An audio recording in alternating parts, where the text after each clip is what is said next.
What up, what up, what up, what up, what up? We here with the first episode, all right? You did what I'm saying? Fuck is y'all talking about? The first episode of the Dark Meat Podcast.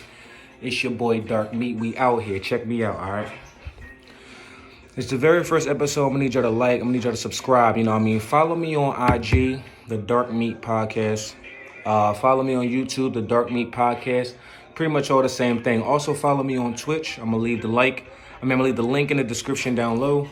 Follow me on Twitch, you know what I mean? Your boy be out here gaming, you feel me? We be out here on 2K, you know what I mean? Gotham Knights, shit, all that shit. We be on that, John. You feel me? Check me out. So, first of all, how we got here? All right, so I'm originally from Philadelphia, Pennsylvania. Went to West Philly High School.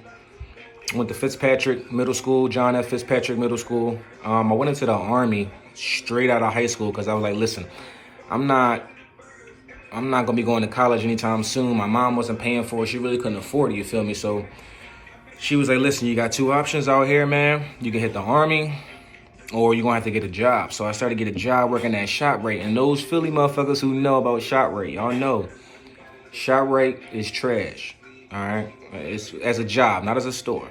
As a store, you know what I mean? It's cool. It's got cheap prices and everything. It's cool. You know what I'm saying? Game day, Eagles game day. You get your beer. You feel me? You get your food, all of that shit, right? But in terms of, you know what I mean, like a job that wasn't really working for me, you know what I mean? So I was like, you know what, fuck this, bro. I'm going to the military. I went to the military, bro. Started my life fast forward after 7 years, bro. I was like, listen, I don't really want to do this no more. Kind of, you know, it's my mistake. It's kind of, you know, my own doing. So I have to look myself in the mirror like, damn, like I really had something going on. I really had my life set up. But you know, it is what it is. Things happen. I was younger. I made some dumbass decisions. You know, I'm still probably making some dumbass decisions, but it is what it is. So, but you know, little backstory of how we got here. You know what I mean? The Dark Meat Podcast. I'm your host, the Dark Meat. You know what I mean? You call me Dark Meat, DM. It don't matter, man. But we out here. So check me out, right? First thing I really want to talk about. All right. First thing I really want to talk about is the NBA. All right. We're going to break it down.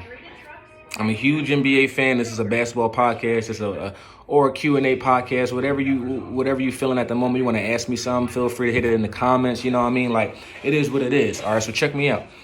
Talking about the NBA, we're going into the 2023-2024 NBA season, right? Got you. Last year champions was the Denver Nuggets. Finals MVP was Jokic. We all know that. So for this year, right, I got some takes that I wanna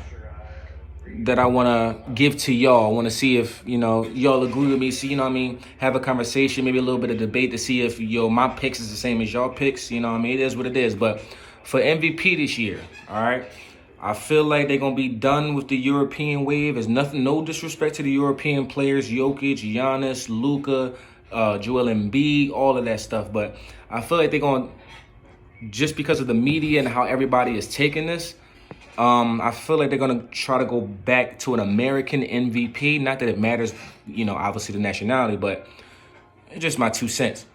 But with that being said, I feel like this year's MVP for the 2023-2024 NBA season, I'm going with Jason Tatum. All right, so Jason Tatum last year averaged 30 points per game, average 8.8 rebounds. Let's give him 9 rebounds, and 4.6. Let's give him 5 assists.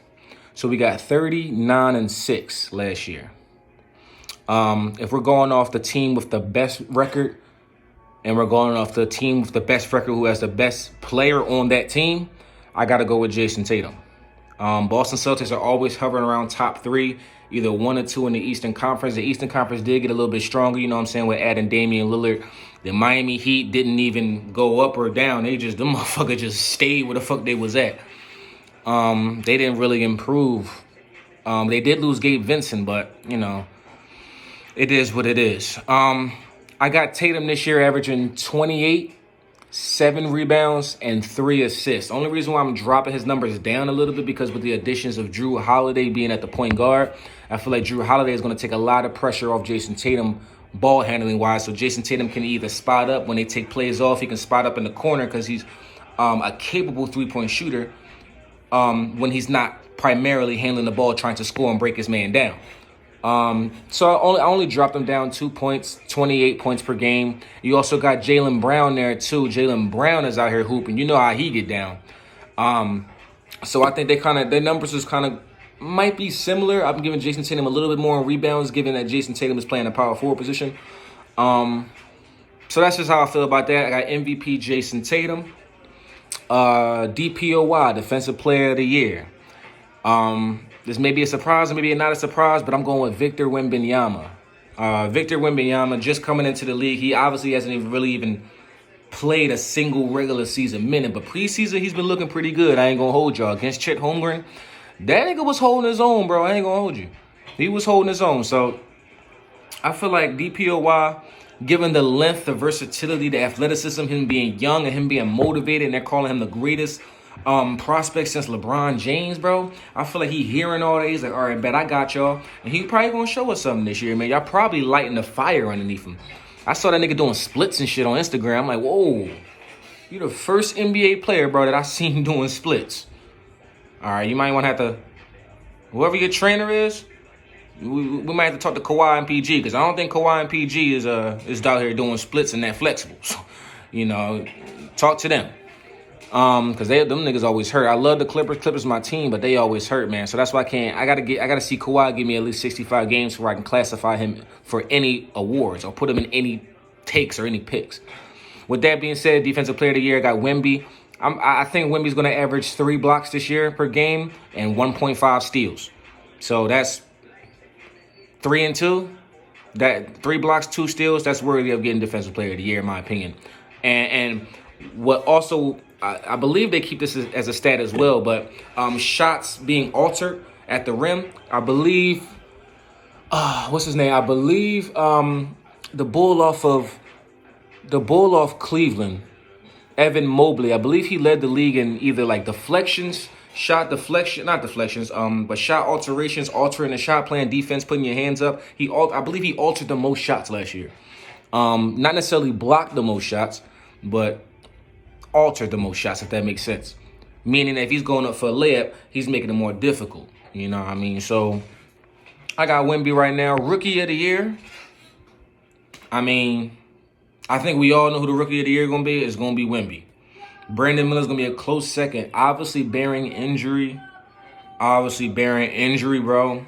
I feel like Wemby right now, going into this year, bro, I think Wemby's going to average, he's going to be the sole focus. So he's probably going to average like 23 points. I give him 11 rebounds, 4 assists. 23, 11, and 4. I give him that. And then obviously 3 blocks, 2 steals. Right there, that's going to get you first team all rookie. That might get you second team all NBA. So I got that. That's why I got rookie. I got Wemby for DPOY and Wemby for Rookie of the Year.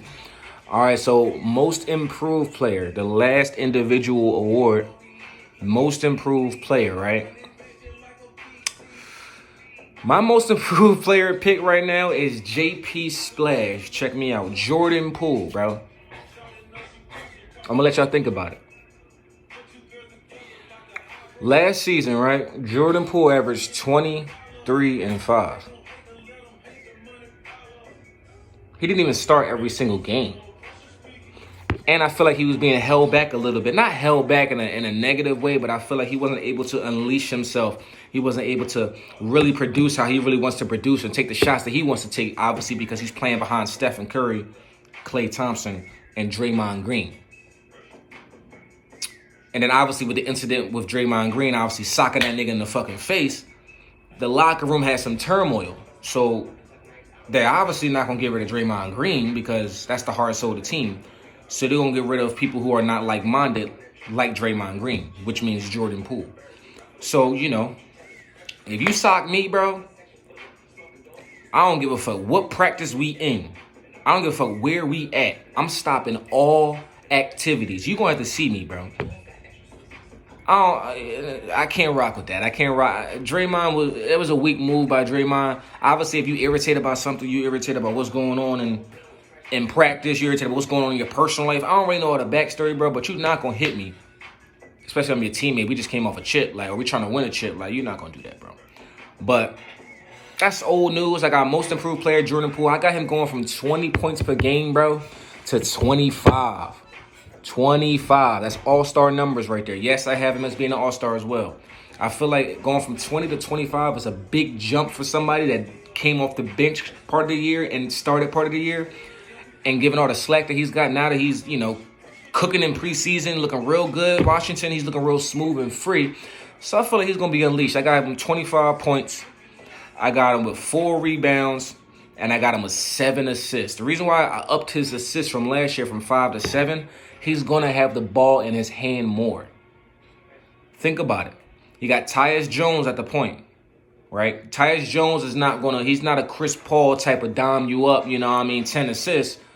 He's more of a scoring type point guard, get in position and stretch the floor, space the floor, which is not a bad thing at all. We all need point guards who can space the floor. But Jordan Poole, with having the ball in his hands more, you have to bump up his points. But it makes sense to bump up his assists too, because if you have the ball more, scoring 5 more points a game, that means you might be able to dish out 2 more assists, because now you're adding 5 or 10 more shots that you weren't getting in Washington. You're not going to shoot all of those shots. You may pass out one of those shots. You may drive in, kick it out to somebody because you're the primary focus. They might double you when you get hot. You can have 25 in the first half. You think they won't double you in the third quarter? They're going to double you. It is what it is. Jordan Poole, bro. He can score from all 3 levels. He can handle the ball. He can pass the ball. He has vision. It's Jordan Poole, bro. So I got Jordan Poole as most improved player. The NBA champions this year, bro. Obviously, I wanted to be the Clippers, bro.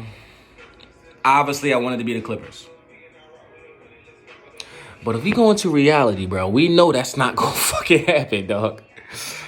Because I can't even rely on Kawhi and PG to give me 65 games. Let alone 55 games, bro.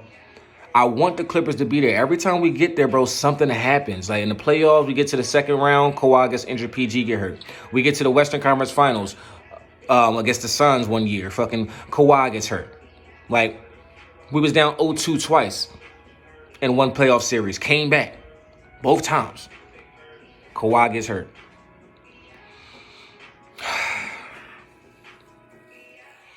It's an emotional roller coaster with the Clippers right now, yo. I'm telling y'all, it's an emotional roller coaster, all right? It's I don't know. We haven't even made that many moves. We got Bones Highland last year, but we haven't really made, any significant moves. We got Kenyon Martin Jr. from the Rockets, but that's not really a playoff-altering type of player. He's still young and developing and getting to his own. If he becomes like his dad, then, that's a whole nother story. Then we got something good in our hands. But coming down to reality, shit, I'm going to drop my damn pick. Coming down to reality, bro, I got the Milwaukee Bucks out here as the NBA champions. Why, bro?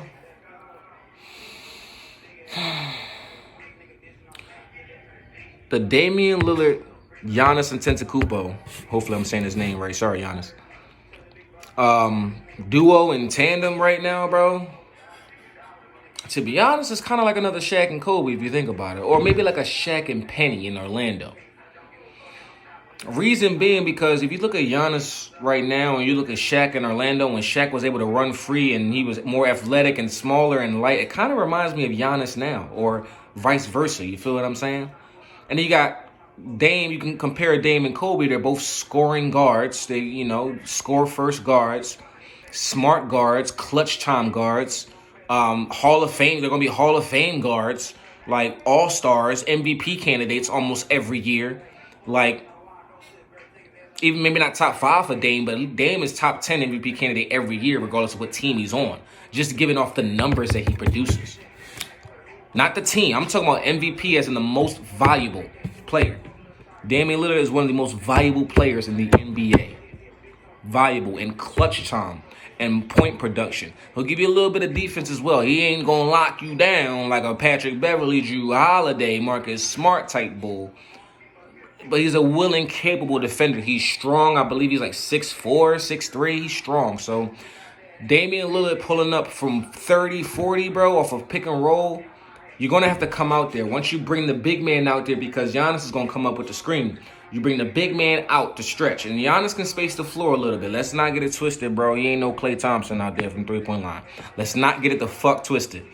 But you still have to honor that he's going to take that shot.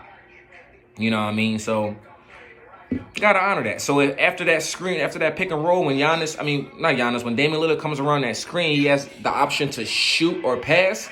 That's a deadly option for either one. Shooting, obviously, if he's wide open, bro, he doesn't even need to be wide open. Just a little bit of elbow room for Dame, he's letting that bitch fly. And he's efficient. So if you decide to switch off everything, you put the big man on Dame, right? Say just a hypothetical, you put the big man on Dame. Does that really cancel out the pick and roll? Because Dame could either break down that big man, but you still got Giannis cutting and rolling to the basket off the point guard that they just switched off of. So if you're playing any team and you got fucking Chris Paul and the Warriors guarding Dame, you come up on that pick and roll, Giannis, who's going to be playing power forward, is going to have Draymond Green or Andrew Wiggins come up. Now, you think Draymond Green is going to stop Damian Lillard on the perimeter with the options that Damian has now, and then you got Chris Paul switching off of Giannis on a roll to the basket? Bro. Come on, bro. They're at least going to win at least 57, 58 games. It's not my team. But they going to be hard, bro. And then you got Chris Middleton coming back off an injury. Chris Middleton looked pretty good, bro, in preseason. I didn't really watch too much of the preseason because, you got the 2K series, you know what I'm saying, going on right now. So I really haven't been watching too much real-life basketball. I've been trying to make this pro series. You know what I mean? Like I said, follow me on Twitch, GOMLaw_215. We just getting started out here, yo. This is the first video. This is the first episode of many, bro. First episode of many, the Dark Meat motherfucking podcast, all right? Like, subscribe. Share it with your friends. Share it with your homies, yo. You dig what I'm saying? We out.